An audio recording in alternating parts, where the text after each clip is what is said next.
Hello! Today I'm going to teach you how to add negative numbers with negative numbers. First, you will need to know the meaning of the word absolute value. Absolute value is the distance the number is from zero. Let's say we have -3 plus -4. First, change the numbers into their absolute value.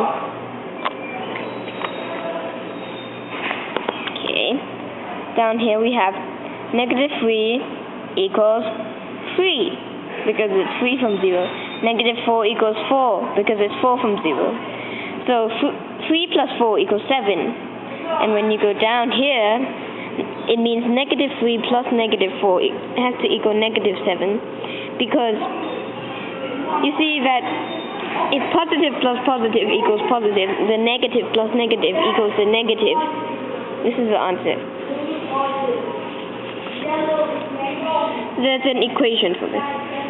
Answer equals AV absolute value plus AV made positive or negative depending on the situation.